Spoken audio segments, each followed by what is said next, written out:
Hello, everyone, and welcome to the Liverpool Connection podcast and ATX Reds Press. I am Dazza. I've got Mr. Steve Wilson with me, and this is our last episode of the year. So thank you, everyone, for listening in. And our guest today is from Spion Kop, 1906. It's Sam Evans. Hiya, Sam. Good evening, gentlemen. How are we? Well, I wouldn't say gentlemen yet. You haven't talked to us enough. Not spoken to you yet, no. a few emails, well, not emails, but messages on Twitter. I'm still trying to grapple with Twitter. I just don't understand it still. You just keep retweeting. That's it. Well, liking and retweeting, that's the way forward, mate. Yeah. That's 2024, yeah. And then maybe quote someone. Maybe message someone if you feel like it, yeah. Every time I send a message off our Liverpool Connection podcast, I got to make sure I'm not retweeting off my personal one, because obviously I'm not trying to put my political beliefs on our podcast one. So I don't know enough. It always scares me every time I put retweet. Like, okay, where's this going? Who's going to see it? Am I going to get a message Especially if you've back? been drinking as well, Steve. Yeah. I don't tweet when I drink, so that's no, it's a wise choice, that. Very wise. Well, Sam, let's get right into this because you're probably the youngest lad we've had on the show as well. So well done there. And I'll take that. And when did you start going to the matches? I think my first game I remember, I'm not sure it was the first game, but the first game I remember was the Champions League qualifying in 2007 against Toulouse at Anfield. Mm-hmm. We won that game, I hope, anyway. But no, that was one of the first ones I remember. And then since then, I've been an avid Liverpool supporter, going home and away with them wherever they've been. Yeah, basically, I've been one of the lucky ones, I guess. That's what they call us, anyway.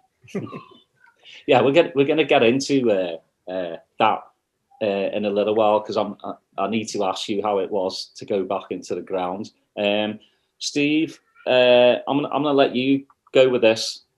Okay, no problem. Hey, Sam, thanks for coming on, man. It's always great to. You're welcome, Steve. Yeah, to connect with people that are living in Liverpool, because obviously Daz and I were over here in Austin, Texas, and we can't travel, and you guys now can't travel anywhere. So this is our connection, right? So we appreciate you coming on, and we know it's late there. So yeah, of course. Hey, so we want to bring more attention to your organization, so if you can tell us the history of it, how it was formed, what are the main things that your organization is doing for the club and around the club?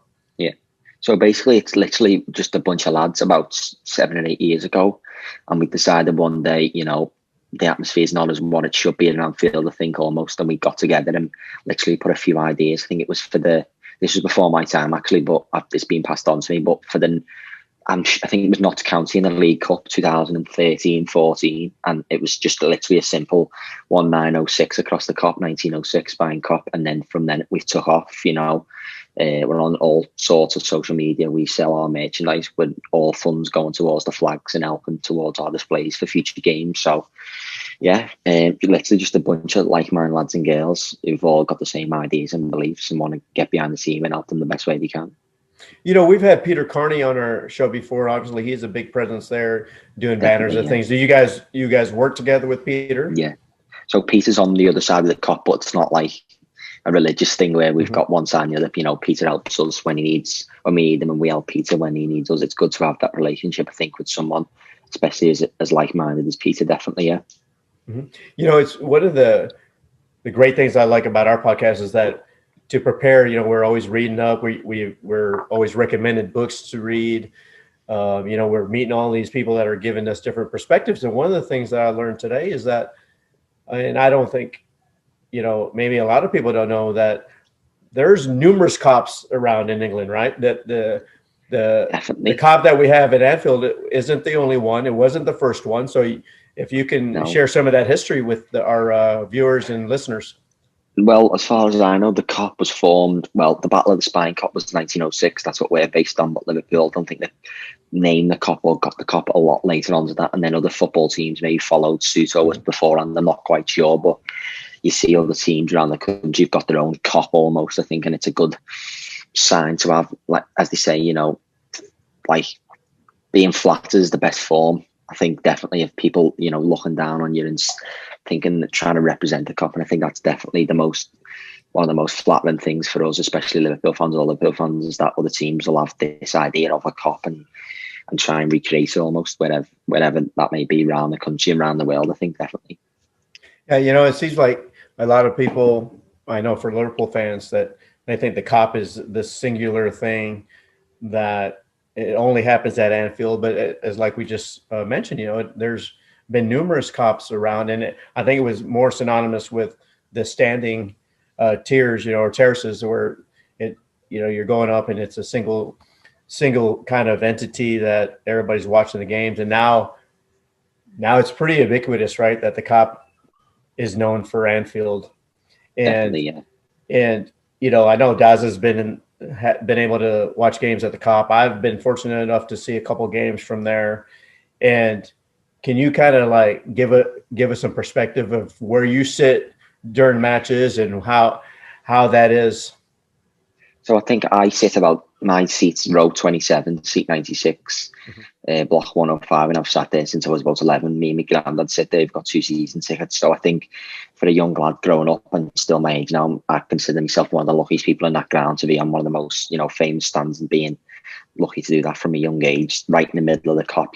We'll get our displays out, our flags along the front of the Kop, and then I'll walk up to row 27. And I think that's the highlight for me every game, walking up, looking back at the Kop and seeing, I've seen videos that my granddad, my dad, my uncles have all showed me about the Kop, and it's synonymous for and famous for. And I think I don't realise how lucky I am being on that Kop, every week almost. Can you, when we're watching the matches here on the telly, we see the flags, we see the banners, but I assume that there's a lot of effort that needs to go into getting those in place. So can you kind of share with us the process on a match day on how to get where those are coming from, how you're getting them situated, where they go once the match starts, and things like that? So basically, we just keep them all in the flagpole corner, which is under the scoreboard in the Kop.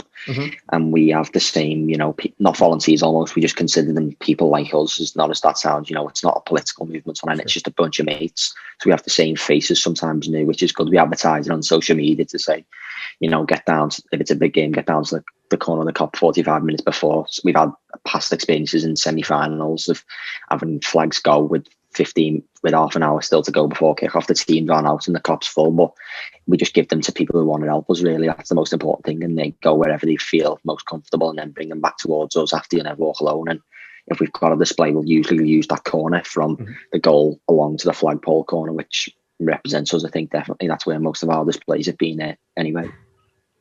I know that if I was there, I'd want to help you out, but I don't think I'm ever in the capacity to be able to hold up a flag by the time the game starts. After a few pints, I'm probably going to impale the person in front of me.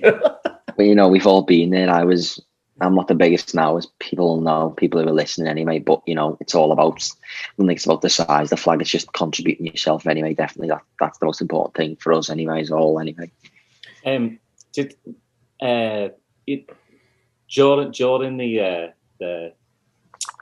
the Premiership trophy, did Liverpool come to you to get all the flags and stuff?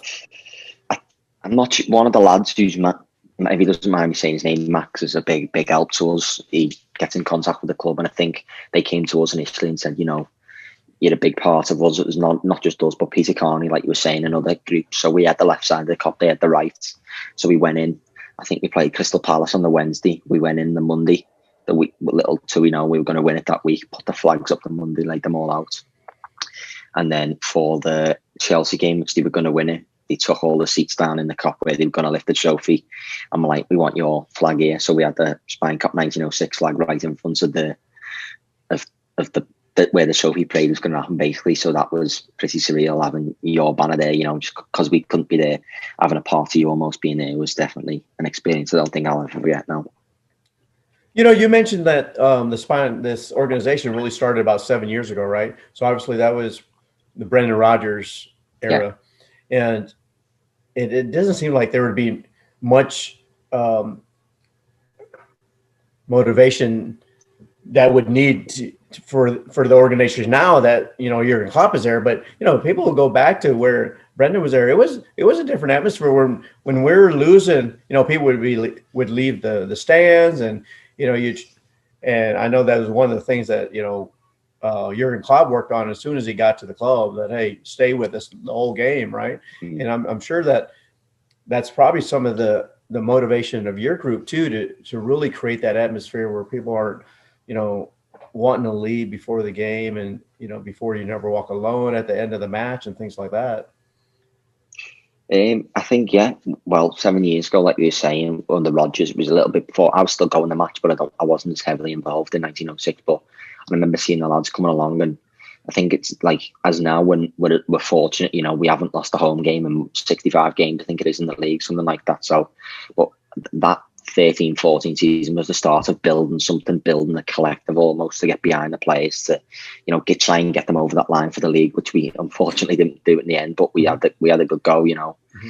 So I think I remember seeing lads, like-minded lads like myself, and looking up to them, you know, I want to be like that. That's what I want to do. And luckily I got involved about a season later, but definitely I think Klopp's come in and you know, we said, like you said, stay with us, and that's the most important thing. I think everyone is behind that now and behind that movement, and definitely gave it more seeing to. And I think we're quite lucky in that perspective.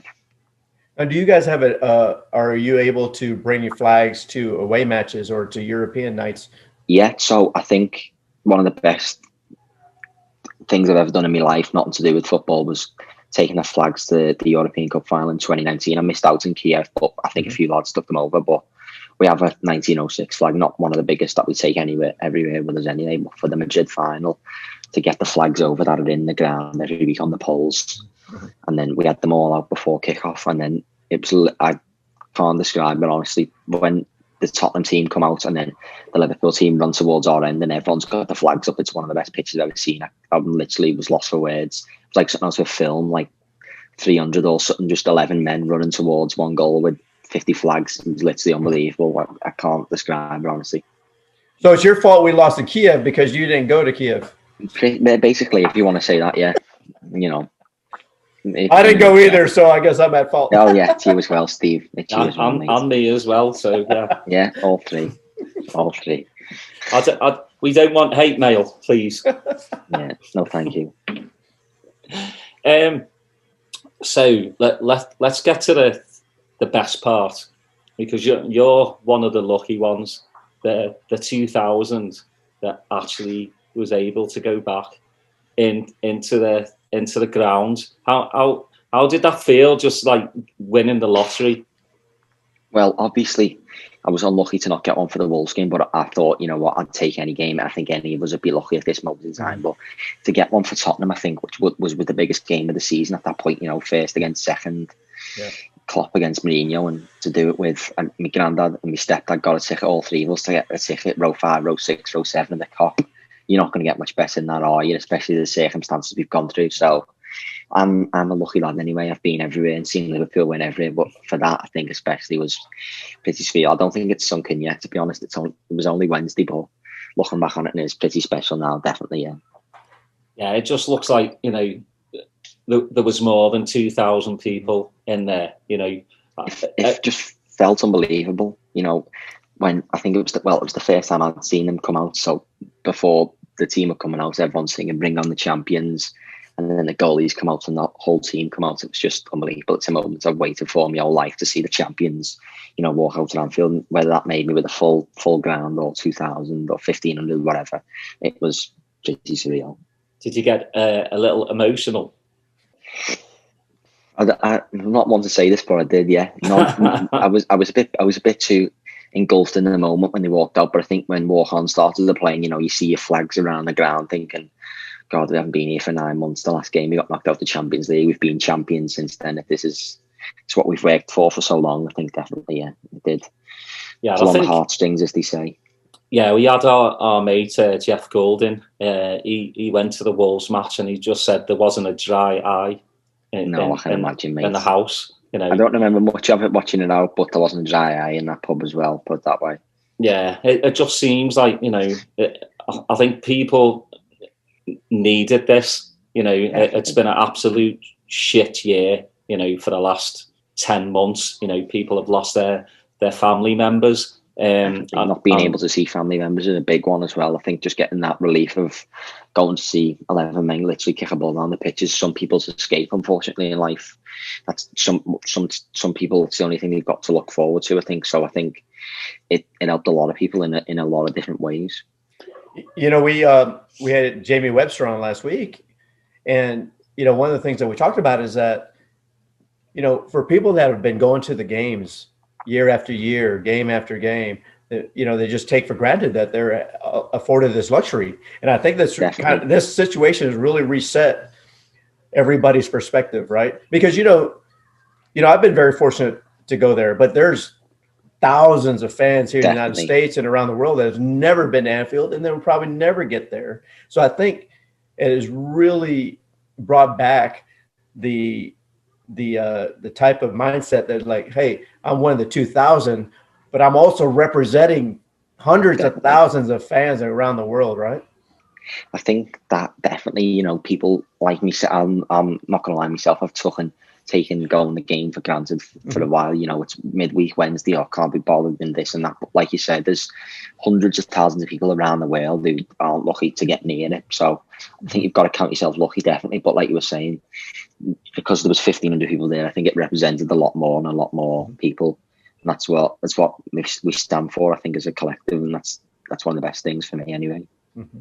Yeah, it was great to see, you know, just people just walking down up to Anfield again, you know, just eating, you know, like watching Robbo from Anfield Rap.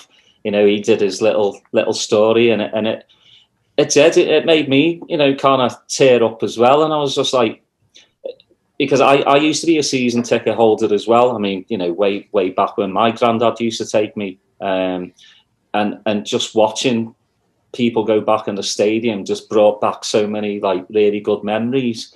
And especially like last year, you know, me and Steve are going to come over, you know, for the parade and everything. And I know a lot of people were coming over, and again, you know, when everything kind of gets back to some normality, those same people that were going to come over probably can't come over again. You know what I mean? It's a weird situation, but it's like now I'm living through yous lot, like watching you in the stadium, and sometimes I'm watching the fans rather than the players, because I've been, you know, we've all been waiting for it, and of course we have. It's been like training matches. You know, I really haven't gotten into it until you know, really the Spurs match. You know, obviously the Wolves match, I was like, they're back in, but I wasn't really feeling it. The Fulham, you know, wasn't really feeling it, but the Spurs match just seemed to draw me in, and really, just clicked, you know, I think. it did, and that's when, you know, the 4-letter words were coming out, and screaming at the telly, and then jumping up and down like a madman. You know, the whole family going, "You're nuts! You're nuts!" But it was just great to see. I mean, I hope. I mean, it's a weird one now because, you know, London's in lockdown 4. You know, the southeast is going to be in tier 4. So I mean, not many stadiums are gonna have what Liverpool have now. So, you know, that's got to be a plus. When I first heard that fans were going to come back, you know, I was one like, well, if we can have fans, but, you know, the other team can't have fans in their stadium, that's a bit, you know, isn't that an advantage? I mean, what's your take on that? Yeah, I was going to ask that same question because, you know, Liverpool's only one of 4 teams that allowed fans in their stadium, right? So, you know, there's always this thing, the anti-Liverpool sentiment about competitive advantages, you know, and things like that. But, you know, do you side with whatever you can give, you give, right? Or do you say, no, if not everybody can have something, then no one gets to do it, right? Because we all know that Liverpool is, and the club has always been this socialist type of environment. And so is like, okay, so why are we able to do things and other people are not able to do it, right? And kind of you have this dichotomy of feelings. I think it's a bit bittersweet, you know. I think I was all for having, it was all or nothing for me originally. I think definitely, you know, having people who you've been everywhere with for years not being able to see the champions almost, but you're going to be able to go. You're not going to turn it down, but then you feel a bit bad almost that you're not going to be it with so many people. I think it was like that for Madrid almost. I know it's not the same, but I had a ticket and my granddad didn't, so I felt a bit bad. You know, he's taking me everywhere. He's seen Liverpool win the European Cup, but I wanted to see it with him almost. So I felt a little bit bad, even though I shouldn't. But I think it's a bit of a tough one, definitely. But I think coming to Anfield anyway, there's always going to be a challenge for whoever comes to Anfield, no matter how many fans you've got in there. But with the 1,500 in there the other day, it was like they say the Kop literally sucks the ball into the back of the net, and I think that was the case today.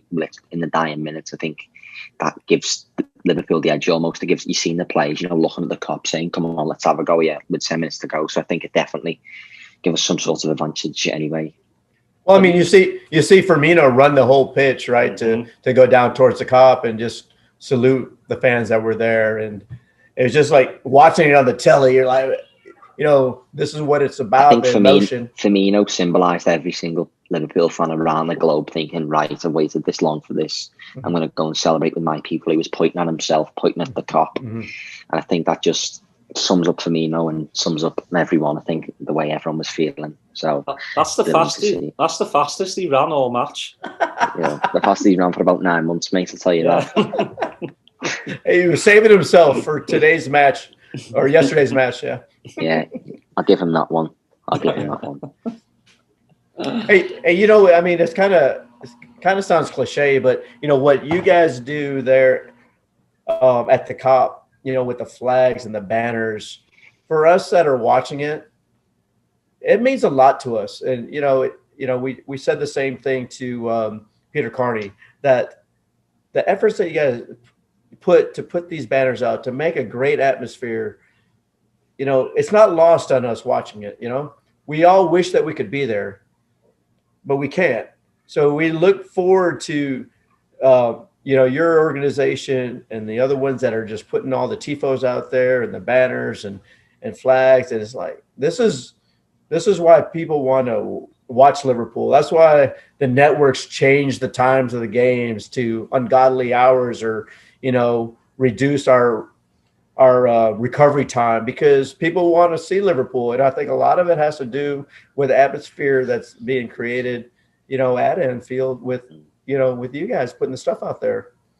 Yeah, thanks for that. A bit flattered there, I'm not gonna lie, but you know, I think we don't do it for ourselves. We do it to get the team over the edge. But I think our work and everyone else's work, not just us, represents the fan base as a whole. I think it's what everyone stands for, and that's the most important thing.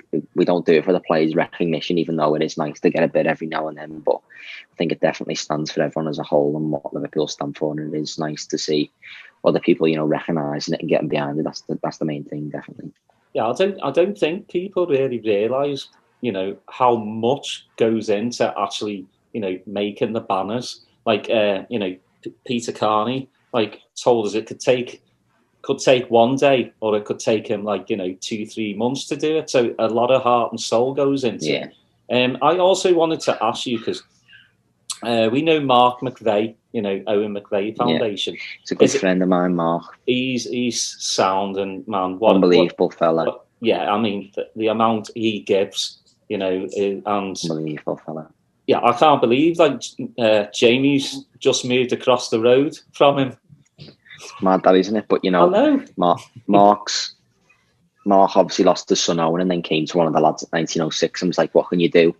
So obviously, this was a little bit before me again, but one of the lads was good enough, Keynesy, if he doesn't mind me saying, you know, got involved and sorted it all. And Owen's there with us on the Kop every week, and I think that's nice for Owen's mum and dad to see that every week. Mark and Joe, unbelievable people, but also the charity as a whole. You know, the kids that they send to the match or they help fundraise, they like to see that recognition of Owen on the Kop. That, you know, that's what Liverpool stands for, you know, being together and as one, definitely. So that is quite a nice thing and nice pride. You know, I'm good mates with Mark, so I think it is definitely something good to have on the cup there every week, and I feel proud when I've got Owen's banner, definitely. So it was you lot that made the banner. Well, there was Mark came. If I'm right, I think I am 99% right. Mark came to the group, and was like, "What can you do for me?" So one of the lads put an idea forward, or he put the idea forward, and a girl who paints our flags, Emma, who's unbelievably talented. Most of the painted flags on the cup were done through Emma and us.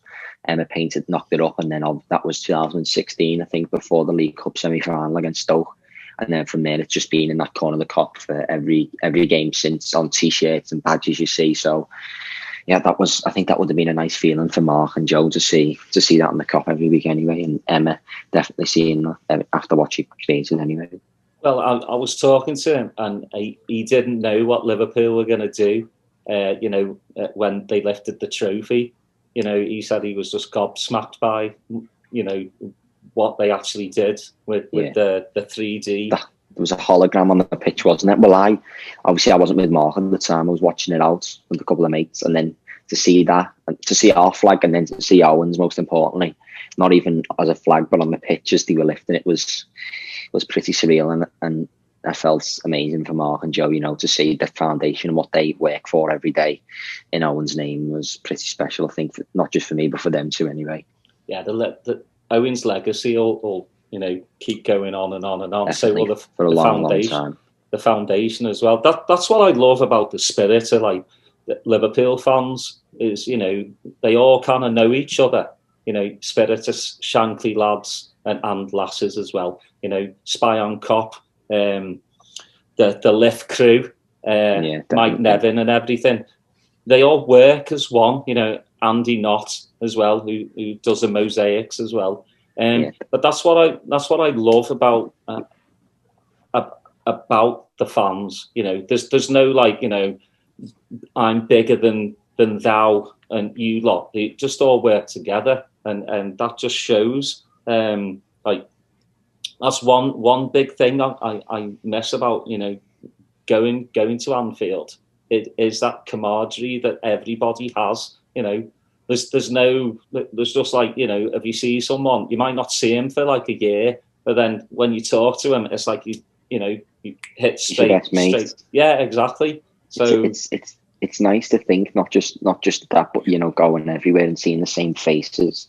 I think that's what was a little bit upsetting about not everyone being in there for either the Tottenham game or the league win. I think being with them many people for so long, feeling, you know, we all should be together at this moment, and unfortunately we couldn't. That's what Liverpool stand for. You know, Shankly said it, Klopp said that, you know, no one's bigger than anyone else. We're all, you know, fighting for the same cause, definitely, and it's one of the most special things, definitely. Steve, you know, I wanted to ask you just about your Madrid experience, because you know, obviously, you said your first game was 2007, right? So you kind of missed the 2005 Istanbul. Yeah. And so, can you, you know, I want to revisit that day as many times as possible. You know, and then all the things leading up to that, obviously. You know, so tell us your experience, you know, going to Madrid and then, you know. Well, I grew up watching, obviously there was always, you know, the league was always at the back of everyone's mind, but I grew up watching Liverpool win the European Cup. Watching videos of them winning the European Cup, grew up on Istanbul and things like that. And, you know, as a Liverpool fan, you'd always look forward to going to European games in Anfield. They were my favourites as a kid, definitely. So, you know, getting close, 07, 08, 08, 09, getting close to the semis and the finals was always the one you wanted. And then I think for the Kiev, I was in and around exams at that time, so I was going to the home games, still lucky, but wasn't going to as many away games.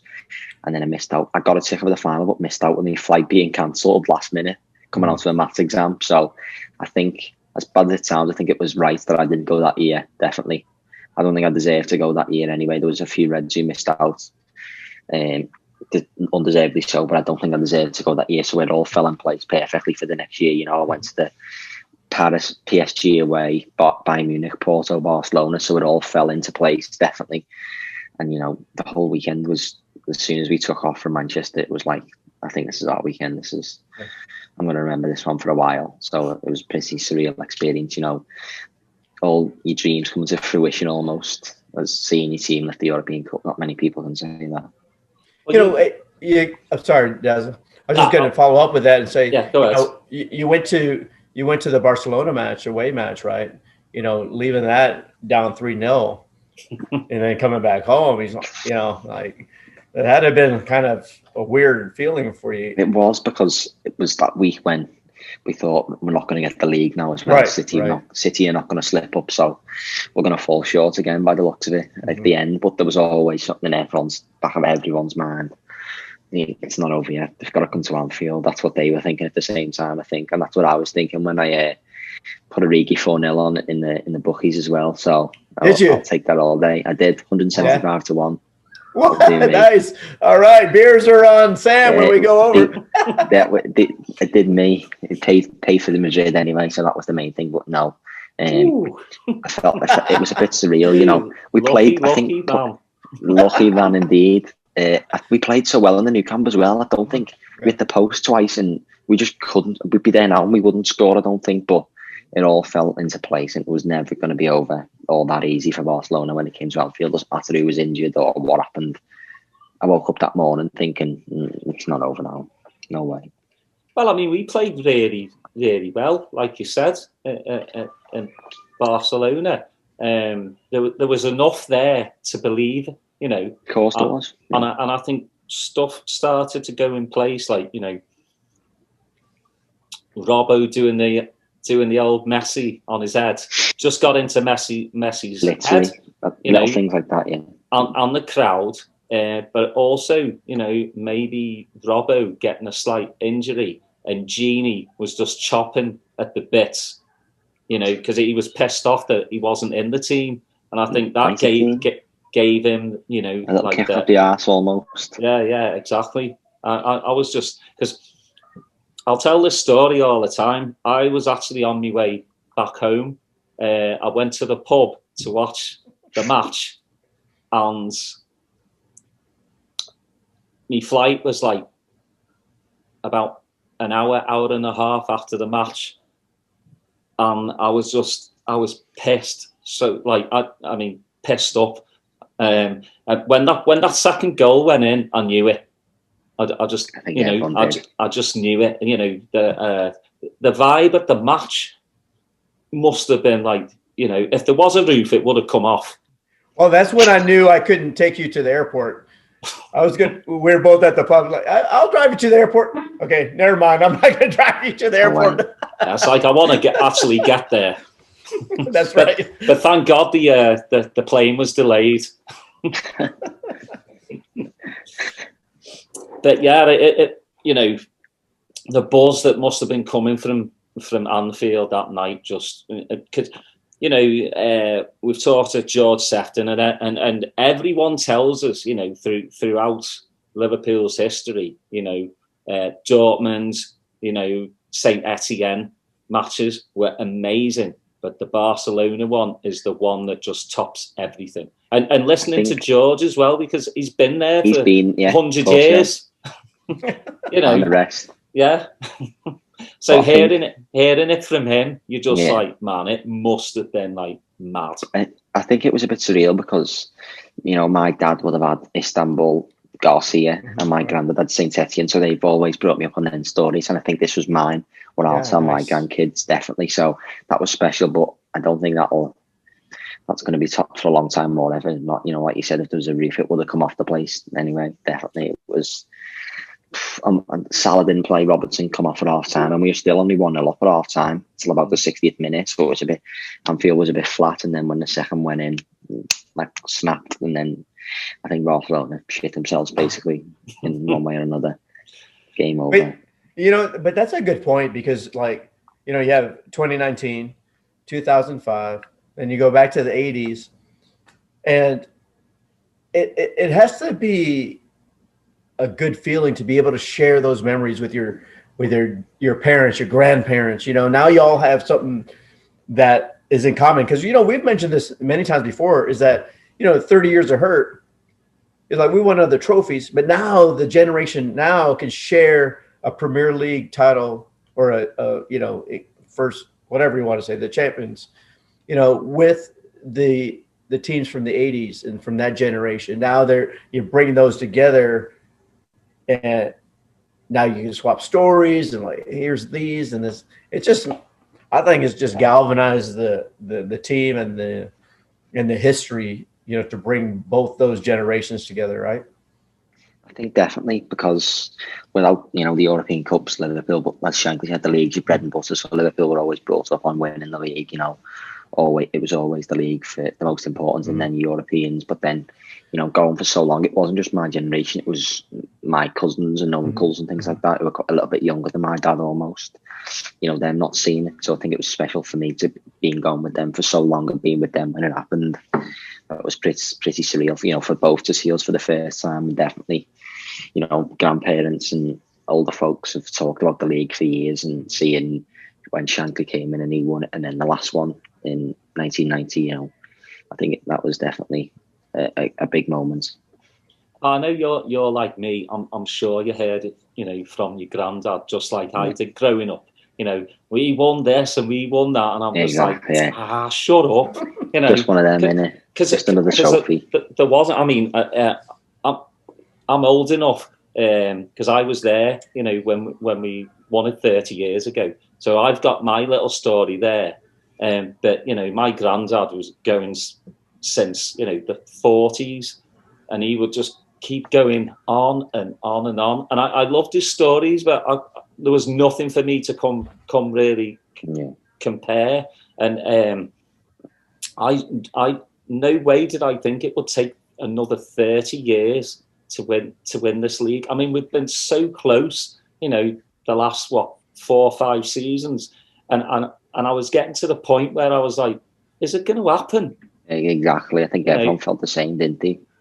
Because we got so close with the last season. Last season, and I was like, that's it. There's something going on that just doesn't want us to win. But I think winning the Champions League obviously kicked us on. The players were like, we want this. But like the players said, Trent summed it up, we'd give all his medals up for this, for the people of the city. That's what summed Liverpool up as a whole. But I think who gets 97 points in a Premier League season, loses one game, and then you still don't win the league, it's a bit mad, to be honest, isn't it? So I think that gives the players an extra kick to think, right, we've come this far, lost one game, and we're not going to, not lose any game, but we're going to better what we've got. And I think that definitely gives them the strive towards next season, seeing the fans. I think the moment summed it up after the Wolves game, when we were at a point of winning it, when City were down at Brighton and we were winning. I think it was Van Dijk at the end of the game, we were going to a European final, the whole ground singing, flares, flags around the ground, and Van Dijk's like, we're going to a final next week, which we've got a good chance of winning, but we're a bit disappointed about this league. So I think this will give us a kick up the arse, basically, for next season. I think that sort of struck the players as a whole, and that's what pushed them over the edge. I think this season, definitely, waiting that long and getting that close almost made them a little bit more ambitious towards the season, if that makes any sense. I was actually at the Sandon for the Wolves match, and the fucking tellies went out inside. No. Yeah, so they have a really tiny telly in the corner. So there must have been like 400 or 500 people staring at that little telly. And, when Brighton scored, all hell broke loose. Fucking drenched with beer and whatever. And, everybody's like, we're going to fucking win. And then 2 minutes later, City scored. And I was like, fucking hell. So, the past season. It was just great to be back. I mean, but still, even after that, the whole city was just buzzing. Definitely, because the season before, we were going to the European Cup final for the first time in 13 years. But after coming close that year and coming close to the league, I think everyone thought, right, this is going to be us for this European Cup final now. There was a buzz around everywhere, you know, in the airport in Madrid. I didn't see any Tottenham fans till I got to the ground, and just everyone was thinking at the back of everyone's minds, this is going to be ours. This definitely. Yeah, because I you know, I thought it was amazing when Spurs beat Ajax. It really was, you know. But I knew in the final Liverpool would not lose to Spurs. Like, you know, I was down the pub in Austin, you know, and there was some people like, you know, oh, I don't know. I was like, no, we're going to fucking win. There's no doubt in my mind. There was no doubt. Yeah, never. You know, I just knew it. And you know, we have kicked on from there. So I do want to talk about like this season, and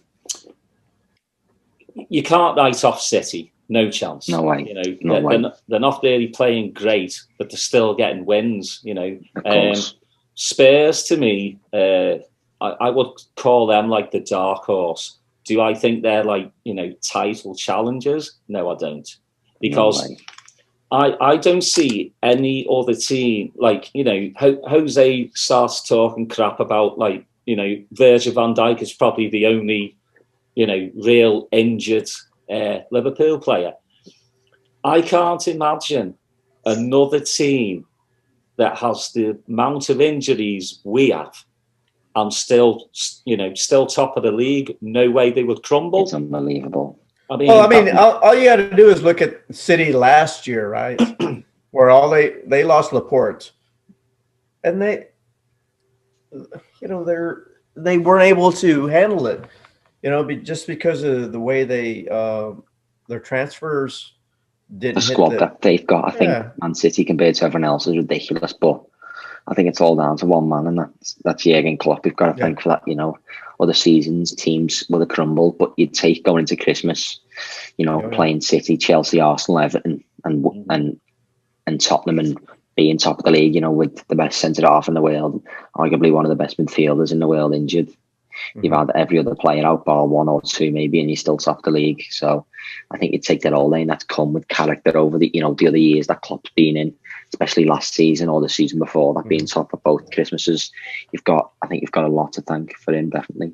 Well, I had a question. Oh, go ahead, Daz. I'm sorry. No, go ahead. I was going to say now we do have the best centre back in the world, Fabinho. yeah, he's Van Dijk, like fucking hell. Yeah.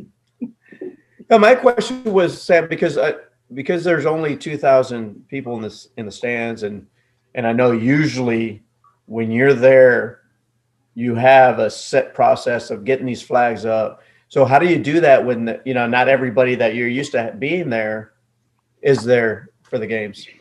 Well, the main aim of the other day was, you know, obviously the targets around topics at the moment was Gerard Houllier. So we had the Gerard flag, LA, Gerard Houllier. That was already up. We weren't allowed to hold that along the front. So we went in the day before. Max put it up for us. Okay.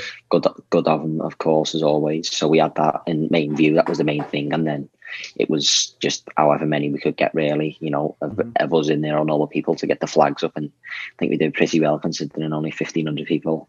Yeah. Had tickets. So I think, but the main message today was Gerard Houllier. As long as that was up, I think everyone was happy, really, as long as that was seen, and it was. So when obviously you're not going to be able to get a ticket to every game. I'm sure they're rotating, right? The 2,000. Yeah. So who do you guys like coordinate beforehand? Like, okay, you guys are going to do these flags, or what's happening? Not really. We're not as organised as that, to be honest. We're not that good. We're not that good, but whoever will have a ticket will say, I'm in today, I'll go to the corner and get something or whatever. Okay. Like the other day, we about an hour before, we were like, oh, I'm in the ground, the ground, whatever. We knew that in advance, and then we were like, I'll meet you in the corner as usual. And then that's the same with the full capacity. We'll say, we won't even message of a normal full capacity. Everyone will just meet in the corner. It's like a ritual almost of a pre-match, even if you don't. We meet in that corner, so it felt nice to be back in that corner almost anyway after 9 months. So that was a nice feeling to have for the few of us, definitely. Let me ask you, for the people that don't know the process, since you had your ticket, right? You got to go to a match. Now, what happens? Do you not get to go to another match this season until they open it up, or how's that work? So out of the the amount that applied in the Liverpool City region, that's in the same, tier construction as that can go to the game. So there's about 6,000 people. So I can't go to a game now until after we've got West Brom at home next, then Man United. I can't go to a game until the people in that region have been. So it works out after the Man United game until everyone else has been, which is a fair chance, which is fair enough. But that's for the Premier League. But the Champions League, when that ballot comes in, I think the people will be able to enter again, and it'll be the same process almost. Yeah, but I consider myself one of the luckiest to go to that Tottenham game, especially. Never mind, I'd consider myself lucky to go to any game, but that Tottenham game especially. Yeah, I mean, let's just hope that vaccinations are starting, that we're on the other end of all this, where we can actually see full stadiums again. I know it's still probably a good 2 or 3 months away from doing that, but let's just hope that that's where it is, because this team, and I don't want to say just because I'm a Liverpool fan, but because I talk to other people, other supporters. This team deserves to be watched by as many people as possible. They play football the right way. I mean, obviously, we just recently played against Tottenham, who is a good team. They played negative football, and best team lost. Yeah, the best team lost. But I mean, it's just one of those things. Is like, you spend all this money, even when we play, Manchester United, they spend all the money on transfers, but when they play us, they play negative football. And so I always go back to saying this team with Jurgen Klopp and the players that are playing deserve a wider audience. They deserve the accolades that they get, the respect that they get from everybody else. Obviously that's a point of contention with Klopp, that changing fixture times and things like that. But, that comes with the territory. When you're the best team, when you are the draw, when you are making tons of extra money because of the TV rights, that just comes with the territory. But, like I was saying, man, this team just they deserve to be seen, because what they're doing is just remarkable. And it kind of shows the rest of the league what they could do, even with all the injuries, Yeah, definitely. I think my granddad's seen the teams over the years, and there's older fans who I know from the match, and they all said this is the best Liverpool team they've seen, and it probably will be the best team I'll ever see.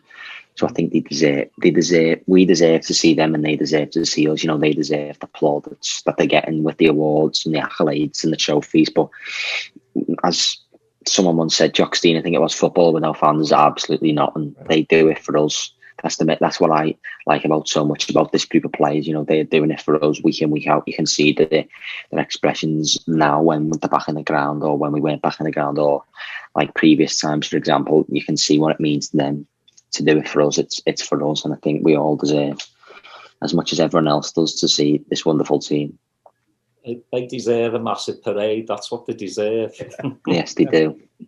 But it goes back to, if you recall, and I'm sure you were there at the match when against West Brom back in those days, when a long time ago, when the Klopp made it, he went over there to the Kop and saluted the fans, even though it was a draw. He got a lot of stick for that, but that really created the atmosphere where, of course it did. It's a synergy, right, between it, and and he really brought that back. That had been lost under Brendan Rodgers, it seems. I think it was more of appreciation, not celebration, as someone quoted it.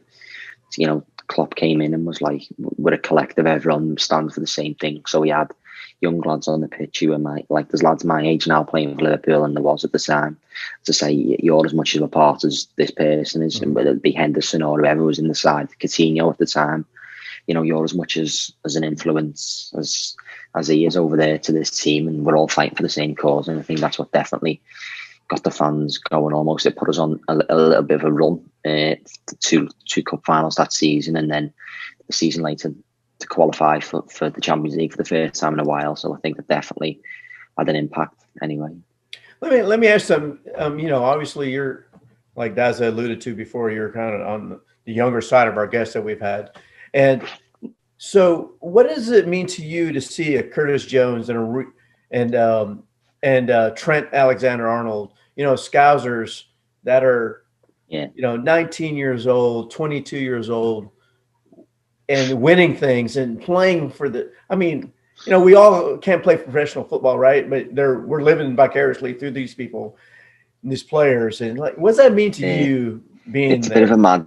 It's a bit of a mad one because anyone watching, anyone who's watching this knows me talking about Curtis Jones. I'm going to get ripped for this, but I went to school with all of them, Trent, Sterling, Curtis Jones. They were all went to the school I went to. So seeing them, it's not jealousy almost, seeing lads who you were in a maths class with playing for the team you go and watch every week. But it is good, of course, for us to see Scousers doing so well. Trent's regarded one of the best fullbacks in the world, as he said.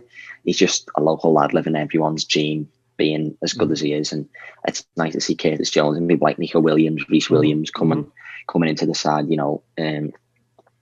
Reece Williams played the night, was man of the match for me. I think Curtis Jones played in midfield. Harry Kane couldn't get near him. One of England's captain. So it's a surreal thing, to see people who going and gone to school with them, but especially like you were saying, Scousers. It's a sense we haven't had as many Scousers in the team. I think from Gerrard and Carragher in that era at the time. So it is nice to see local lads on the side that are doing well, definitely. It just creates, a vibe, because especially like, academy players as well, scouts, little Scousers, they're going to look up to them and go, I can be a Trent, I can be a Curtis one day. So, like you said, Cara and Stevie were the last ones. So it is great to see. It is great to see Scousers back in. It just gives you that like extra, like, go on, lads. I love it. Yeah, it's like you've got 12,000 or whatever in the Kop, all cheering for one lad because he's one of them almost. So it is a good thing to have, and I think they've got that connection with the fans almost that differentiates with the players because they know what they're fighting for. I think a little bit more than the others do, which is special, I think, for them anyway. Yeah, you usually have somebody that knows them, like yourself, and then somebody that knows them through somebody else. So they're all just, go on, I love it. So I hope, I hope many more Scousers get in the team. But Klopp, and they still have the Scouse mentality to me. You've only got Curtis and Trent, but the other 8-9 players playing have that Scouse heart and soul as well. I mean, Klopp has instilled it back into this team, and obviously he's going to get the Shankly. Klopp does deserve a statue. Well, I think Michael Edwards deserves a statue as well. I mean, he doesn't even play, but he plays ball on the money front. Yeah. But Daz, you bring up a good point because that Klopp has really instilled this Scouser mentality back into the team, right? And it doesn't matter what country you're from. It seems like they all buy into it. They understand what being a Scouser means, right? It means taking the piss out of Manchester United at any time you can. Like for instance, when Klopp won an award today for coaching, he's like, and it means even more winning it here in Manchester, And it's just like they know, they know the culture. They know to take the piss out of Manchester anytime they want. Take the piss out of the bitters anytime you can. And it's just, to me, it's funny, man. Just not having lived there, or growing up there, and not having the opportunities to take the piss out of your mates that are Blues, or down the street from Manchester. So to me, it's just like whenever I see, somebody taking the piss out of them, I just start laughing. It's just like they bought into the culture, right? And you see that when these ex-players, they leave and 10 years later, they're talking about Liverpool, like Torres and Suarez, and Coutinho. They're talking about their time there in Liverpool. So there's definitely a connection, when you leave Liverpool, something will always be in you. Alonso, Gerrard, Alonso, Suarez, Torres, Coutinho have always referred back to Liverpool. But I think Klopp as one of the most important things for me is drilled into them, not the Shankly mentality, but what it means to play. You're playing for this team, you're playing for these people. It all means the same. Everyone's fighting for the same cause. Not one person isn't bigger for the other, and that's what Liverpool stands for as a whole. And I think that definitely is an important thing for me, and is for the rest of the fans to see that. And you can tell what it means to, the players. They're all involved with the fans. They're not all snagged just to the social media and all people like that. And that's an important thing. You don't get that in this day and age, unfortunately. So it is nice to see more and more of it. Well, that's why I don't think like players like Mbappe will ever play for Liverpool. One, wages are just sky high, but two, I just think, obviously Klopp and Michael Edwards do their homework. I mean, Klopp seems to like a family man as well, well grounded, and he picks these players that just, they want to come to Liverpool.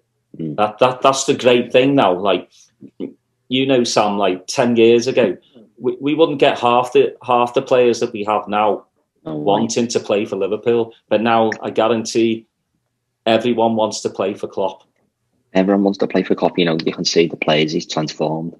Young lad, a young lad from the academy, he's the best fullback in the world. Young lads coming up as fighting for Premier League places with the best team, one of the best teams arguably in the world. And you've got lads coming from a relegated Hull side, and Robertson, who wasn't getting a game, comes straight in, takes us to a Champions League final, and it's mad. And I think everyone wants to play for Klopp. That's the cause. It's like, again, he's described as a Shankly figure almost. Everyone wants to play for him, and that's an important thing. Yeah, I want a hug. I want a Klopp hug. Yeah. Nice, warm and fuzzy. Yeah. I have a question for you, Sam. When we first started this podcast, the women's team has always been something that we brought up, and obviously they got relegated last year and they're trying to work their back to promotion. Do you guys do anything with them for their games? Are there flags there? Or, I'm not trying to call you out. I'm just saying. No. Is there an atmosphere there? Yeah. No. I wouldn't know. We don't. With the women's, but I know there's a good following for them because they move around stadiums a lot. So that's not an excuse almost. But I think it's different for them. But we're as much as behind them as we are the team. I've got a friend who plays for Liverpool women, so it's good to see young local girls like her and other people like that in the team. And I think it's good that we, not just us as a group, but the club themselves, Klopp and the players, recognise them, and the fans do as what one of us, because that's what they are, almost in the same boat. They're fighting for the same cause again. And it's nice to see, especially in this day and age, you've got more and more women's football's coming bigger, and it's getting on a bigger platform, which it deserves to be, I think, anyway. So it is nice to see. Well, to me, it doesn't matter whether you're a woman or a 4 or 5 year old kid, in the academy. You put that red shirt on with the Liver Bird on, that's it. You've got to be proud, and obviously there was issues, with the women's team. There just wasn't seen to be that much support coming from the club, and I think they've turned it around now. Now the women are at Kirby, which is fantastic, because it looked like they weren't going to be there. So that's good. I think it's nice that you've got the first team players, the women and the academy lads almost, because they're going to be going in the same places, your Van Dijks and your Hendersons. So like you were saying before, with people in the academy saying, I want to be a Trent, I want to be a Curtis, you're going to be looking up. I think that's what's nice about Klopp. Again, another thing about him, he's got everyone distilled. They're all, doesn't matter who you are, you're all in the same boat, you're all fighting for the same thing. And that's very, very important, I think, for the solidarity and the foundations of a good club anyway. Now, what area of town do you live in, Sam? I live in a place called Rainhill. They might call me a wool round in the main parts of Liverpool, but I'm just a little bit outside of Liverpool, about 20 minutes away. Okay. I'm from Formby, so yeah, they call me a wool as well, but I don't care. There's more Scousers in Formby than there is in Liverpool now, so I mean, my big posh houses, mate. That's why. Exactly. Don't hate on us.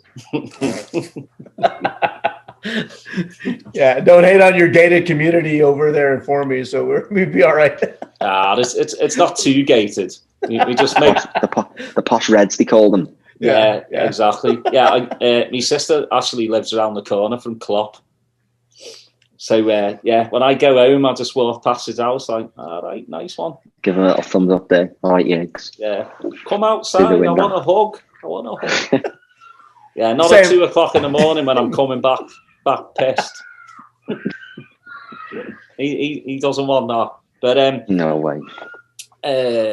Before we go, tell us just your thoughts for the rest of the season. I don't know. I'm not one. I'm not usually a jinx, and I don't want to jinx it now. But I think we're only going to get stronger. I think Thiago, Chamberlain, Milner all coming back into first team training is going to be a benefit for us. But this is the busiest time of year. I think if you can we've done the past 2 seasons. If you can get through this period of the year, still top, especially with our current circumstances with the players, you take that every day of the week. And I think it's only going to get tougher, of course it is. But that's what these players are used to now. It's what they're built for these league titles. So I think I don't know who's going to challenge us, because Everton is second. Well, come on, they're not the challengers. Let's face it, are they?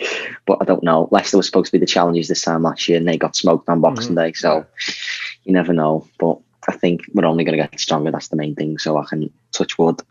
We'll stay where we are towards the end of the season anyway. Yeah, I just think get through this, see where we're at in January. Because if we're still top by the end of January or around there, I think we got it. Yeah, I do. You might as well say to the rest of them, and there's no point turning up anymore. We've won it again. So you know what, one of them, innit? Yeah, I mean that's one of the things that's so great about the team is like we're so deep that I had forgotten even Milner that has been injured, right? Exactly. Because you have Oxford just has been available, and now Keita has just come back from injury, right? And you're like, oh, forgot about Milner, and because we're such a deep team, Minamino having to put in a great shift, the other day, and he's an option, and Jota will come back in January. So, man, our and Thiago obviously, and these are going to be fresh legs, going into the to the end of the season, and back into the Champions League knockout stages, and it's like, can't wait. It's just like, let's go, get through it. It's exciting almost, Yeah. I haven't seen Thiago in the flesh yet, so I'm looking forward to seeing him when everyone else can. But sure. Winning 7-0 yesterday, no disrespect to Palace, it's Palace, but when you've got 5 of your main players missing, it's quite frightening when we can come on and turn it on like that against you. So some sides are in trouble this season, put it that way. Well, I mean, opponents have got to be crapping it now. They're just this team is so good, and they're missing Thiago, a world-class midfielder. They're missing Virgil van Dijk, the best defender in the world. Exactly. It's insane, and I guarantee Virgil will be back. I'm thinking March. I do. I think March as well, and the February start of March. But the Evertonians have jinxed that he's going to come on and score the win in the derby. You can hold me to that right now. You can hold me to it right now. I hope he does. I hope he scores a hat-trick. Mate, as long as he scores against them, not ours. And then just rubs it in Pickford's face. Oh, yeah. Hey, Sam, I know that I was looking at your website and Facebook page. So how can people that are listening and watching our show, how can they help you accomplish the things that you guys want to do as a organization? So we've literally just got a PayPal fund that's as basic as that, and you can donate to us, spionkop1906@hotmail.com, and you can, depending on the amount you send, we'll send you whatever you want: stickers, scarves, bigger stickers, bottle openers, which come in useful sometimes on the away trips. But we're quite generous on that behalf. So any donations appreciated, and it all 100% goes to the flag fund and helping us for bigger and better displays for the future anyway. And you have T-shirts as well, right? We've got T-shirts, yeah. We're in a thing with the Boss Night lads, Webster and Danny Nico, and that, Up the Reds T-shirts. You can get them from there as well. That helps us definitely. I had mine on when they won the league, so good charm, lucky charm. Yeah, but and anything's appreciated. Yeah, Danny's fun, isn't he? He's a boss lad. He's all right. Yeah. I'll give him that one. Bunch of nutters. Lad. You can tell they're nutters. Everything all lot. Well, Sam, we really do appreciate you coming on, taking your time. Thank you very much for having me. I really enjoyed it. I hope you have a Merry Christmas. Stay safe, and hopefully in the new year, hopefully May, me and Steve can come back over and for a bevy, celebrate. Hopefully at the parade to win number 20. That's and, right. Another one. Man, it's gonna happen. It is gonna happen, mate. I do appreciate it. Steve, last words. Yeah, Sam. Hey, thanks for coming out, man. As always, Daz and I, we live for these episodes that we can connect back to the people in Liverpool, and anybody surrounding the club, because it's all about the love for the team and just reminiscing and also projecting where we want to be, at the end of the season. But, cheers to you, man. And we will make sure that we link your organization onto our website and our Thank you very much. Our Twitter Thank you for feed, having me. And we'll get some donations, and we appreciate you. And we'll have you back near the end of the season where we're having some bevies, and not so late for you, where you can, have. I'll look forward to coming back on whatever the time may be. Don't worry, I'll be here. All right. Cheers, mate. Thank you. Cheers, man. Thank you very much, mate.